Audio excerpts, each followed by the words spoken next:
அஸ்ஸலாமு அலைக்கும் வரஹ்மத்துல்லாஹி தஆலா வபரகாத்துஹு. அல்ஹம்துலில்லாஹ். பல நாட்களுக்கு பின்பு மீண்டும் நாம் நமது இணையதளத்தின் மூலமாக சந்திக்கிறோம். இடையில கொஞ்சம் பர்சனல் வேலையாயிருச்சு, அதனால கொஞ்ச நாள் வீடியோ எதுவுமே போட முடியல. இனிமேல் இன்ஷா அல்லாஹ் தொடர்ந்து நபியினுடைய செய்திகளும் நபியினுடைய இறைவனுடைய செய்திகளும் என்றென்றும் உங்களுடைய காதுகளில் இந்த வலைதளத்தின் மூலமாக ஒலித்துக் கொண்டே இருக்கும் இன்ஷா அல்லாஹ். நேற்று ஒரு வீடியோ ஒன்று போட்டிருந்தோம். அதில் ஒரு சகோதரர், நமது நண்பர், ஒரு கேள்வி கேட்டிருந்தார். மற்ற மதத்தில் இந்த அருள் பிடித்து ஆடுவது என்பதாக சொல்லுவார்கள். நீங்கள் தான் கேள்விப்பட்டிருப்பீங்க. சாமி ஆடுதல் மற்றும் பேய் பிடித்தல் மற்றும் இதர கெட்ட ஆத்மாக்களினுடைய ஆக்கிரமிப்புகள், இவ்வாறாக பல விஷயங்களை கேள்விப்பட்டிருப்போம், பார்த்திருப்போம். அது மட்டும் இல்லாமல் தர்காக்களிலும் இந்த மாதிரி விஷயங்கள் நடக்கிறது என்பதை அவர் சுட்டி காட்டி கேட்டிருந்தார். இதற்கான மார்க்க விளக்கம் என்ன, இதற்கான மார்க்கத்தினுடைய கண்ணோட்டம் என்ன என்பதாக கேட்டிருந்தார்.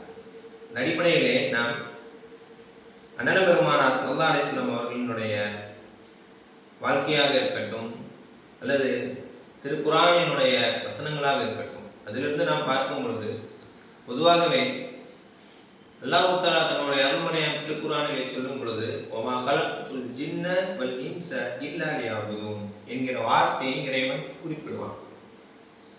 வமா ஹலக்துல் ஜின்ன, ஜின் இனத்தையும்,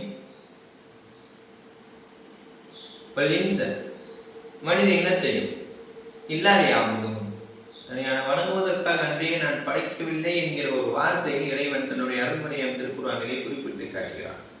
இந்த இடத்திலே நாம் யோசிக்க வேண்டியது, இறைவனால் படைக்கப்பட்ட, இறைவனால் வணங்குவதற்காக படைக்கப்பட்ட ஒரே வர்க்கம், ஒரே இனம் நாம் மட்டுமல்ல, நம்மை தாண்டி நமக்கு முன்னால் ஜின் இனம் என்கிற ஒரு இனம் படைக்கப்பட்டது. அது உலகத்தில் வாழ்ந்தது, உலகத்தில் இறைவனுக்கு மாறு செய்தது. இறுதியில் அது இறைவனுடைய கோபத்திற்கு ஆளாகி அழிக்கப்பட்டது என்கிற வரை அண்ணல் பெருமானார் ஸல்லல்லாஹு அலைஹி வஸல்லம் வாயிலாக, அவருடைய வரலாற்றின் மூலமாக, வரலாற்று செய்திகளின் மூலமாக நாம் பார்க்கிறோம். இந்த அடிப்படையிலே நமக்கு முன்னால் வாழ்ந்த ஜின்கள் என்பவர்கள் இன்னும் கூட அங்கங்கே சொற்ப நபர்கள் உண்டு என்கிற ஒரு விஷயத்தை இஸ்லாம் நம்பகபூர்வமாக ஏற்றுக்கொள்கிறது. அண்ணல் பெருமானார் ஸல்லல்லாஹு அலைஹி வஸல்லம் அவர்கள் நமக்கு மட்டுமல்ல, ஜின் இனத்திற்கும் சேர்த்து நபியாக அனுப்பப்பட்ட இறுதி தூதர். அதற்கு ஒரு ஹதீஸ் வரும். ஹஜ்ரத் இப்னு அப்பாஸ் ரலியல்லாஹு அன்ஹு அவர்கள், அண்ணல் பெருமானார் ஸல்லல்லாஹு அலைஹி வஸல்லம் அவர்கள் இப்னு அப்பாஸை ஒரு நாள் அழைத்துக் கொண்டு, இப்னு அப்பாஸே என் கூட வாங்க என்பதாக அண்ணல் பெருமானார் ஸல்லல்லாஹு அலைஹி வஸல்லம் அவர்கள் கூட்டிக் கொண்டு செல்கிறார்கள். என்ன யா ரசூலுல்லாஹ், எங்க போறோம்? அண்ணல் பெருமானார் ஸல்லல்லாஹு அலைஹி வஸல்லம் அவர்களிடத்திலே அப்துல்லா இப்னு அப்பாஸ் அவர்கள், யா ரசூலுல்லாஹ், என்னை எங்கே கூட்டிச் செல்கிறீர்கள்? என்னுடன் வாருங்கள் அப்பாஸே என்பதாக, அப்பாஸினுடைய மகனாரே என்பதாக அண்ணல் பெருமானார் ஸல்லல்லாஹு அலைஹி வஸல்லம் அவர்கள் அழைத்துக் கொண்டு செல்கிறார்கள். ஒரு குறிப்பிட்ட இடத்திற்கு சென்றதற்கு பின்னால், இரவு வேளையில் அழைத்து செல்கிறார்கள். குறிப்பிட்ட நேரத்திற்கு, குறிப்பிட்ட இடத்திற்கு சென்றதற்கு பின்னால் அண்ணல் பெருமானார் ஸல்லல்லாஹு அலைஹி வஸல்லம் அவர்கள் இப்னு அப்பாஸை இங்கே நின்று கொள்ளுங்கள் என்பதாக சொல்லி அப்பாஸை சுற்றி ஒரு கோடை கிழிக்கிறார்கள். இதை தாண்டி நீங்க வராதீங்க. நாளைக்கு அப்பாஸ் ரலியல்லாஹு அன்ஹு, இப்னு அப்பாஸினுடைய மகனார் அப்துல்லா அவர்கள் இந்த ஹதீஸை அறிவிக்கும் பொழுது அழகாக சொல்வார்கள், அண்ணல் பெருமானார் ஸல்லல்லாஹு அலைஹி வஸல்லம் யாருடனோ உரையாடி கொண்டிருந்தார்கள், யாருக்கோ தீனுடைய பிரச்சாரத்தை செய்தார்கள், யாருக்கோ இஸ்லாத்தை பற்றியும் இறைவனை பற்றியும் எடுத்துச் சொல்லிக் கொண்டிருந்தார்கள். ஆனால் அந்த இடத்தில் யாருமே இல்லை, என்னுடைய கண்ணுக்கு யாருமே தென்படவில்லை என்பதாக ஹஜ்ரத் அப்துல்லா இப்னு அப்பாஸ் ரலியல்லாஹு அன்ஹு அவர்கள் கூறக்கூடிய ஒரு ஹதீஸை நாம் பார்க்கிறோம். அது மட்டுமல்லாமல் அண்ணல் பெருமானார் ஸல்லல்லாஹு அலைஹி வஸல்லம் சபையில் அண்ணல் பெருமானார் ஸல்லல்லாஹு அலைஹி வஸல்லம் அவர்கள் சஹாபாக்களை பார்த்து உரை நிகழ்த்தி கொண்டு இருக்கும் பொழுது ரசூலுல்லாஹ் டக்குனு ஒரு பையனை பிடிச்ச மாதிரி அல்லது ஒரு நபரினுடைய கையை பிடித்தவாறு பிடித்துக் கொள்கிறார். பார்த்தவுடன் சஹாபாக்களுக்கெல்லாம் ஆச்சரியம். அந்த சபை கலைகிறது. கொஞ்ச நேரத்தில் ரசூலுல்லாஹ் கையை விட்டுட்டாங்க. விட்டதற்கு பின்னால் சஹாபாக்கள் அதை பற்றியான கேள்வியை அண்ணல் பெருமானார் ஸல்லல்லாஹு அலைஹி வஸல்லம் இடத்திலே எழுப்ப வேண்டும். உடனே அண்ணல் பெருமானார் ஸல்லல்லாஹு அலைஹி வஸல்லம் அவர்களே கேட்கிறார்கள், நான் திடீர்னு யாரோட கையோ பிடிச்ச மாதிரி ஒரு விஷயத்தை பண்ணினேனே, அதை பற்றி யாராவது கேள்வி கேட்டீர்களா என்பதாக கேட்டவுடன் சஹாபாக்கள், என்ன யா ரசூலுல்லாஹ், என்ன ஆச்சு, அது யாரு? அண்ணன் பெருமானா ஸல்லல்லாஹு அவர்கள் ஒரு குட்டி ஜின், அதாவது சின்ன பையன் ஜின். நம்மளுடைய வரலாற்றிலே நம்மளுடைய இனத்திலே பார்த்தோம் என்று சொன்னால் ஒரு சிறுவன் விளையாண்டு கொண்டிருந்தான். ஜின் இனத்தை சேர்ந்த ஒரு சிறுவன் விளையாண்டு கொண்டிருந்தான். ரொம்ப சேட்டை பண்ணிக்கிட்டே இருந்தான். புடிச்சு கொஞ்ச நேரம் பக்கத்துல உட்கார வச்சிருந்தேன் என்பதாக அண்ணன் பெருமானா ஸல்லல்லாஹு அவர்கள் குறிப்பிட்டு காட்டுகிறார்கள் இந்த ஹதீஸ். ஆக மொத்தத்தில் நம்மளை தாண்டி ஒரு இனம் என்பது இந்த உலகத்தில் வாழ்கிறது. அண்ணன் பெருமானா ஸல்லல்லாஹு அவர்களுக்கு இறக்கப்பட்ட குர்ஆனுடைய வசனங்களை பார்த்தோம் என்று சொன்னார், பாதுக்கும் லி பாதின் ஆகும் என்கிற ஒரு வார்த்தையை இறைவன் குறிப்பிடுவான். உங்களுக்கு மத்தியிலே, உங்களுக்குள்ளே, உங்களுடைய மனிதர்கள், அதாவது நம்முடன் வாழக்கூடிய நமது மனிதர்கள் தான் நமக்கு எதிரி, விரோதி என்கிற ஒரு வாசகத்தையும் ஒரு வார்த்தையும் அருள்மறையாம் திருக்குர்ஆன் நம்மிடத்திலே போதிக்கும். அப்படி இருக்கும் பொழுது இந்த இடத்துல நீங்க ரெண்டு விஷயத்தையும் ஜாயின் பண்ணி பார்க்கணும். ஜின் இனம் இது ஒரு சைடு நமக்கு. அண்ணன் பெருமானா ஸல்லல்லாஹு அவர்கள் நமக்கும் நபியாக அனுப்பப்பட்டதற்கும் நபியாக அனுப்பப்பட்டார்கள். பல ஆதாரங்கள் அதற்காக நிகழ்ந்திருக்கின்றன. அடுத்ததாக நாம் பார்த்தோம் என்று சொன்னால் நமக்கு நாமே விரோதி. இந்த ரெண்டு விஷயத்தையும் சமமாக வைக்கக்கூடிய கனெக்ட் ஒரு விஷயம்தான் சூனியம் என்பதாக சொல்லுவார்கள். சூனியம், இன்னும் பல விஷயங்கள். இதை பொறுத்தவரை, சூனியத்தை பொறுத்தவரை நிறைய பேர் இந்த விஷயத்தை நம்ப மாட்டாங்க. அண்ணல் பெருமானா ஸல்லல்லாஹு அவர்களுக்கு சூனியம் வைக்கப்பட்டது. அதை அண்ணல் பெருமானா ஸல்லல்லாஹு அவர்களே எடுத்தார்கள். குல் அஊது பிரப்பில் ஃபலக் என்கிற சூராவில்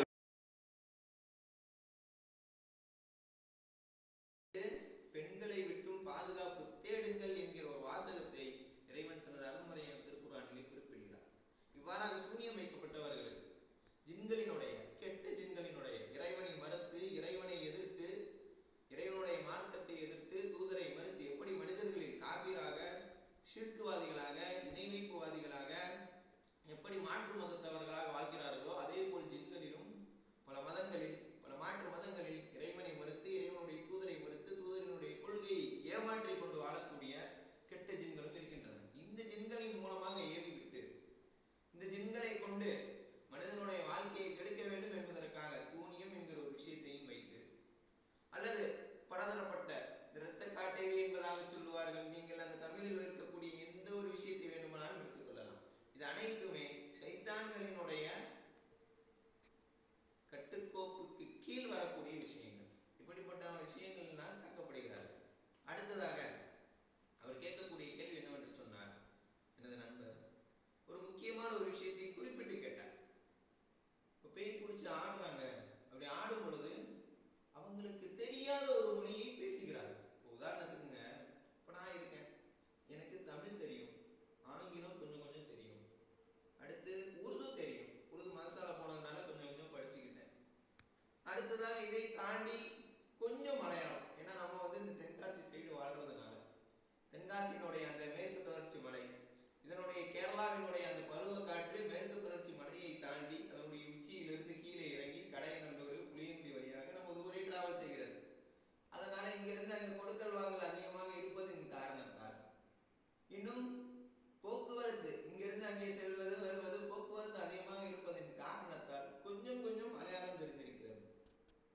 ஆனால் இப்ப என்ன, நீங்க சைனீஸ் மொழி பேச சொன்னா என்னால பேச முடியுமா? முடியாது. அல்லது ஜெர்மன் முடியாது. அல்லது ஒரு பக்கா பிரிட்டிஷினுடைய இங்கிலீஷை பேச சொன்னால் எனக்கு தெரியுமா? என்னால் அதை பேச முடியுமா? முடியாது. இப்படி இருக்கும் பொழுது அவர் கேட்கக்கூடிய அந்த கேள்வி என்பது நல்ல அறிவுபூர்வமான கேள்வி. பொதுவாகவே இதற்கு சயின்டிபிக் ரீதியில் நம்ம ரீசன் பார்க்கலாம். சயின்டிபிக் ரீதியில் இதற்கு என்ன சொல்கிறார்கள் என்று சொன்னால்,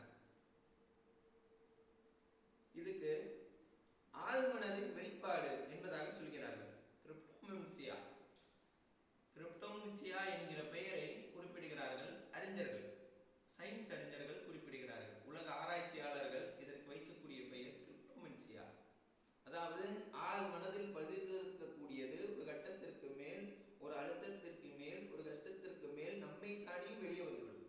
இதற்கு உதாரணம் தான், நாம ஒரு கணவன் இருக்கிறான் அல்லது ஒரு தகப்பன் இருக்கிறான், அந்த குடும்பத்திற்காக கஷ்டப்பட்டு உழைப்பான், கஷ்டப்பட்டு வெயிலில் காய்ந்து துபாயிலோ சவுதியிலோ படாத பாடுபட்டு உழைத்து அந்த குடும்பத்தை நல்ல நிலைமையில் கொண்டு நிப்பாட்டுவான். சொந்த வீடு கட்டுவான், பிள்ளைகளை கல்யாணம் செய்து கொடுப்பான், மகனை நல்லபடியாக பார்த்துக் கொள்வான், மனைவியை நல்லபடியாக பார்த்துக் கொள்வான், இவ்வாறாக செய்து விடுவான்.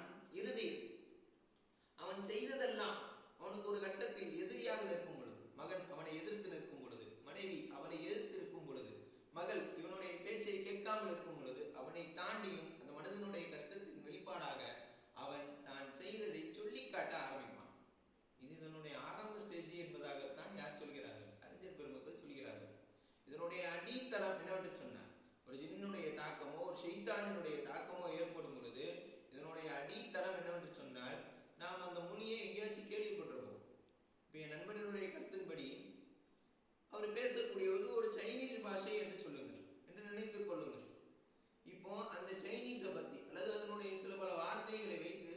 எங்கோ கேட்டு